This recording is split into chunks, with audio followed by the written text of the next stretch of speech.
दुनिया के सबसे खतरनाक हथियारों का जब भी जिक्र होता है तो उसमें AK-47 का नाम ज़रूर आता है। ये एक ऐसी बंदूक है जो दुनिया में कई देशों की सेनाओं से लेकर आतंकी तक इस्तेमाल करते रहे हैं।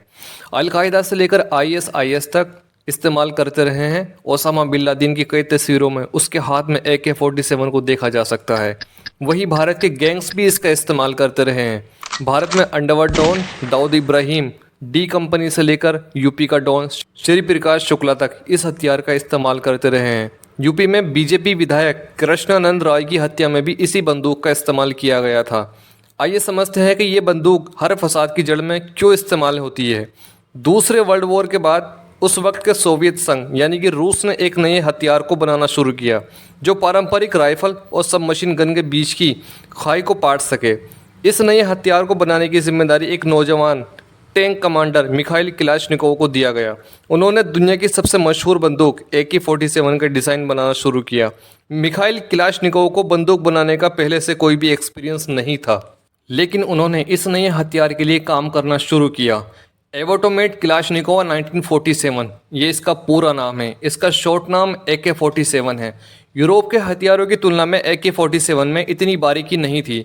जहां यूरोप के हथियार देखने में खूबसूरत, नक्काशीदार, लकड़ी और पॉलिश किए वाले होते थे, इसके उलट AK-47 किसी मजदूर के औजार की तरह लगती थी और इसकी यही ताकत बन गई। इसका डिज़ाइन भले ही खूबसूरत ना हो, लेकिन यह मजबूत, भरोसेमंद और इस्तेमाल में आसान। सैनिक इसे कीचड़, रेत और पानी में ले जा सकते थे। अगर कई महीने तक इसकी सफाई ना की जाए तो भी ये पूरी सेना को ढेर करने की ताकत रखती थी। इसकी इसी खासियत ने इसे सोवियत सेना में पॉपुलर बना दिया। कोल्ड वार के टाइम में सोवियत सेना ने इसका एक प्रोडक्शन बढ़ा दिया, सिर्फ अपनी सेना के लिए नहीं बल्कि दुनिया भर के अपने सहयोगी देशों के सेनाओं के लिए। इसे कम उम्र, बिना ट्रेनिंग के भी इसका इस्तेमाल किया जा सकता था। अनुमान के मुताबिक आज पूरी दुनिया में 7 करोड़ 50 लाख AK-47 मौजूद है। वियतनाम युद्ध में अमेरिकी सेना को AK-47 ने लोहे के चने चबवा दिए थे।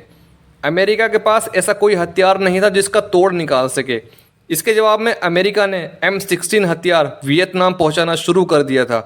M16 भले ही एडवांस थी, लेकिन उसका मेंटेनेंस बहुत ज़्यादा महंगा पड़ता था। उमस भरे जंगल में जाम हो जाती थी, लेकिन AK-47 के साथ ऐसी कोई दिक्कत नहीं थी। AK-47 का खूनी इतिहास होने के बावजूद इसे निडरता और विजय का प्रतीक माना गया। हिजबुल्लाह समेत कई विद्रोहियों ने इसे अपने झंडे पर भी लगाया। मोज़ाम्बिक के झंडे पर भी यही निशान बना है। Saddam Hussein, Osama bin Laden और दुनिया के कई लोगों की AK-47 के साथ तस्वीर मौजूद है। AK-47 बनाने वाले किलाशनिकोव ने अपने आविष्कार का जश्न मनाते और इसे बदनाम होते देखा। साल 2013 में उसकी मौत हो गई। तब तक इसका कई लड़ाइयों में इस्तेमाल किया जा चुका था।